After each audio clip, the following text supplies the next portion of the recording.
Competitive New Zealand. New Zealand in a global reality. Andrew D. Atkin, 16th of December 2014, and my blog is Building Utopia. Every country is globally competitive. If a given country wasn't, then there would be no industry in it. Business would shut down shop and set up elsewhere, leaving the host country to devolve into the Stone Age. So being competitive isn't the problem. The question is, how is the country competitive? Well, there's the easy way to be competitive and the hard way. Here's the easy way, very briefly.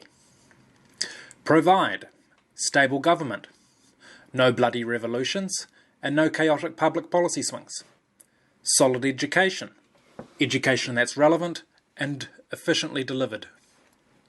Good tax structure, low corporate taxes, low taxes all round, no waste with welfare that goes beyond protection for the weakest, and a tax and benefit structure that does not undermine the incentive to work. No gross union power, security that the promise of profits will not be stolen overnight by a militant union, and the ability to let people go who do not perform. Good infrastructure, roads that work, not gridlock, affordable land rents, reliable power supply, etc.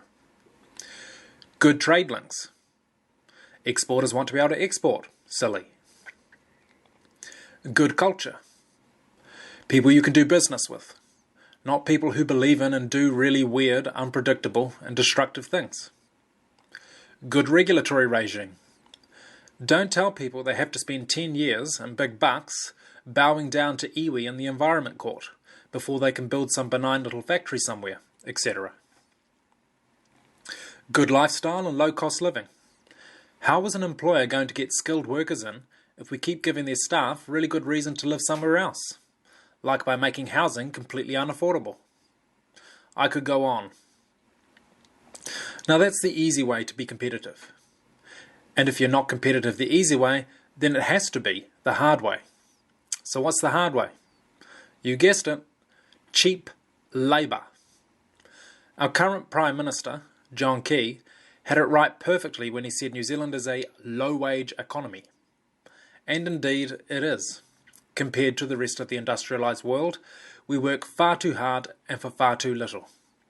We are closer than others to the third world spectrum of life. Capital is now global. Business goes wherever it wants to go. It goes wherever it makes sense for it to go. So, if you want to see a real increase in living standards, then before all other objectives you must make it make sense for enterprise to base itself in New Zealand. An enterprise which comes with high capital investment, which in turn supports higher wages. Insofar as we don't do that, we have to trade our labour, and for cheap. Again, low wages. So what is the pro-growth political party?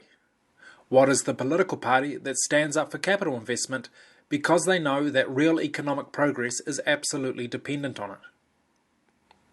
Well, 10 years ago it was National.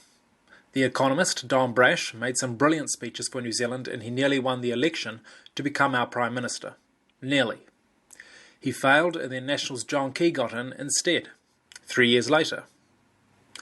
Sadly, though John Key is an economic literate, he is nonetheless intensely poll-driven. His reforms have likewise been terribly incremental and weak. John Key, to dominate the political centre, has essentially turned National into a new Labour Party by preserving big government, high taxes, middle-class welfare and choking regulations, etc. And we now have the $60 billion debt to prove it. This level of debt was never truly necessary. So here we are today, inching along in a comparatively stagnant economy, with the New Zealand people performing amongst the longest working hours per week, on average, amongst the industrialised nations. This is one of the reasons why I vote for and support the ACT Party. ACT is basically National plus teeth, and National desperately needs some teeth to make this country prosper, by allowing us to be more competitive, The easy way. And indeed, there are so many things we can do better. It's really not hard to drive greater economic development. You just need to turn your back on special interest groups and stick to the fundamentals. From here, it will drive itself. If it makes good sense for business to set up shop in New Zealand, then that is exactly what it will do.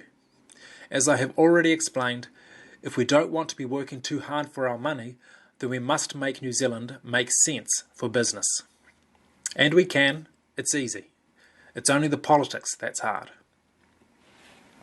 And finally, killing poverty. But will economic growth balance out to those at the bottom with the most pressing needs? The answer is yes, just so long as you don't do anything stupid with immigration so as to ensure that a tight job market is created in response to growth, forcing up wages.